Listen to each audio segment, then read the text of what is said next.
So what I was okay. I'm sure that you didn't miss anything very important. These are things that which probably you already know. So what I was just saying was that the formation of consortium and the shift from subscription and acquisitions to licensing and move from people very nicely called it collection building to connection building. All through access and some of those services that which I mentioned earlier, that libraries provided, the alerts and all that.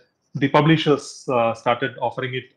I mean, it was available for the users to use. They didn't have to depend on libraries anymore. Uh, but then libraries had newer roles to play, which included, you know, as we know, in the last few years, the new tools that that were required by the end users, be it the plagiarism tools or creation of repositories, the institutional repositories, the rise of open access. These are some of the things that we know which librarians or libraries began to do in the last few years. Uh, there was some discussion about open access also yesterday. It is the library community or the librarians that have been driving open access in this country. There have been librarians have been there in advocacy groups. They have been creating institutional repositories, but somehow, in spite of considerable involvement of libraries and libraries in driving open access, we do know that somehow the green open access, which should have been um one of the preferred uh, medium for accessing content, has not really taken off very well as probably was envisioned in the early years.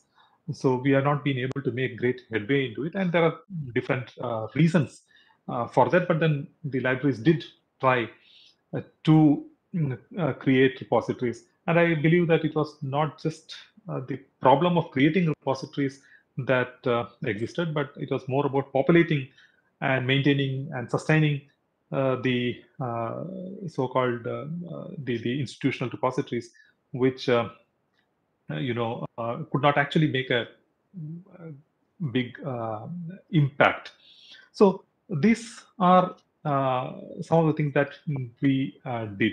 But where are we today? So I'll just talk about the situation, what I think it is today, and then end. So when we look at journals and the engagement of librarians or libraries with journals, I believe many of the problems that existed during the print era remain today, which means the spiraling cost, the uh, inaccessibility owing to the high cost of journals, in spite of the formation of consortium and all that. Of course, they are having some benefits, of online access, but then uh, the you know if we can call that democratization of information, that really has not happened. Not everyone has access to information, and uh, the costs continue to be a major barrier as it was in the print era, and thereby we still have limited access to journals, at least today. Maybe there are initiatives like One Nation, One Subscription and all that, which envisions access to everyone. If initiatives such as those take off, then the situation would improve a lot. But at least as of today, as we speak, things are probably the way it was as far as access is concerned. And today, predominantly, at least in science and technology institutions in the country, the consortia has taken over the licensing and provisioning of access. So much so, I can't speak much about the academic libraries, but at least with respect to research libraries in the system that I belong to, libraries are, not those vibrant entities as it used to be a few decades earlier. So the footfalls in libraries are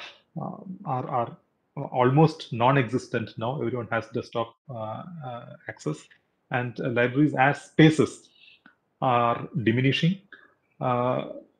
But then libraries have a greater role to play. For example, research data management is something that we have not been looking at seriously. So there is a lot of potential, there is a lot of scope, and there is need for us to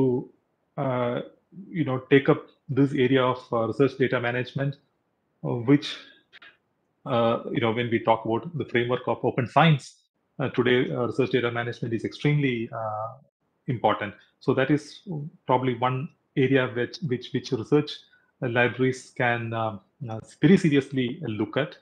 And open access is again something that there are so many changes. Yesterday we heard a talk on the open metrics, so such a new concept or a new area. And so in open access also there is a lot left to do. I would say even with respect to institutional repositories, we still can consolidate, come together, regroup, and try and make our institutional repositories vibrant, so that the green open access, the philosophy of green open access can be fully realized. And at least again in the research libraries in the system that I belong to, the print volumes of many of the journals, including some of the abstracting services like chemical abstracts and so on, are now have kind of become a liability now. So their roadmap on what exactly is to be done with these. Of course, there are efforts at an institutional level, but at a national level, what could be a roadmap to handle these resources, which once was very precious, but today have become redundant and occupies a lot of real estate space. So that is something that we are grappling with. So there are lots of things to do to make research libraries more relevant and more vibrant, and the new age librarians. I mean, these are some of the things that I mentioned, which I think are things that one can look at. One may want to disagree with some of these, or there might be other areas that one may include, or one may think is much more important to do than some of these things that I said. But yeah, these are some of my thoughts. So I will stop at that. I'm just about time. So maybe if there are any questions or discussion, we can take that. So thank you all once again for inviting me. Thank you very much. Thank you, Dr. Mahesh, for giving a nice chronological, way that libraries had evolved and the present role of libraries, and what should be the future roadmap for library, which worries us all. Actually, it concerns us all. So that is a general. Before opening up for general questions, I would like to ask you a question about these NISCAR journals. So, according to you, what should be the according to you, I would like to hear from you what should be the policy of major R&D institutions in India, which are government funded, towards, say, increasing the publishing in NISCAR journals or academic journals and so on. So, in what way the policy change should be there? Yes. And encourage publishing in these journals, which are some of them are very good indeed. Yes, sir. This has been a concern for a very, very long time. If I recall, since the first issue of Current Science that came out in not first issue, first volume of Current Science that came out in 1932. This problem was, what you raised now was addressed in one of the earliest editorials of Current Science, where it was mentioned that Indian scientists in 1932 do not prefer much to publish in Indian journals, and that situation has almost 90 years since that editorial. In the last 90 years, things have not changed. The number of Indian journals have grown. We have institutional and academy journals, all the academies and institutions like NISCARE and others. But somehow we have not been able to attract the best Indian papers in Indian journals. The best of our papers are published abroad, and we know the reasons for that. Our evaluation and assessment system is based on what the impact of the journals on foreign or international journals. So as long as these are interconnected issues. So as long as that exists, it will be very difficult for us to attract important the best of Indian. There is some problems that we are unable to hear. Indian, Yeah. Oh, okay. So yeah, what I was saying is that because of our evaluation and assessment system, where we prefer publishing in high impact foreign journals over Indian journals,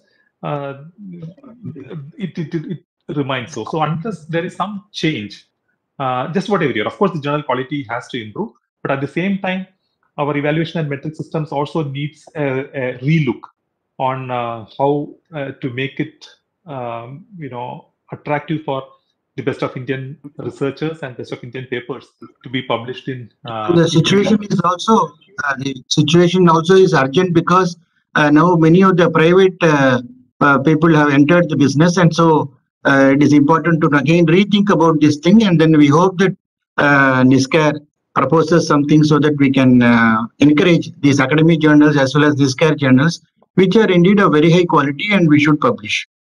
Any other questions from audience? Yes, Dr. Mahesh. I think, yeah, I was just saying, sir, in fact, the new science and technology innovation policy also has, the draft policy has addressed this. And I think once the policy is in place, the new science and technology innovation policy, I believe that this concern of yours and of many others might get addressed. Yes, Dr. Rajeshwari has one question. Mahesh, that was a very good, as if you chronicled the library from beginning to today or the publications. That was very good. Actually, I have one question. Yes. Now, the impact factor is by the Web of Science or Scopus, who are all private. They're not government-based. Why can't a government itself start something like an impact factor, measuring the impact factor? That way we will feel, we need not pay so much to a Scopus or a Web of Science, and by now that you are speaking so much about the publications, and Dr. Chandrasekhar has very clearly brought out about the Indian journals, and you are in that line also. So you may give your opinion. Yes, ma'am. My view is that, ma'am, there are numerous metrics. Impact factor is one of them. As we know, there are many others, and all these new databases. So Scopus has its own, and there are several other metrics, measures, and indicators for assessment. And as we know, for example, the agriculture community, or if you can, the ICAR system, they have evolved or devised something called the NAS rating. So this is a metric they have evolved, and they rate the agriculture journals based on NAS rating. So we really can't replace this is my view. My view is that we can't replace one metric system with the other. All these will coexist.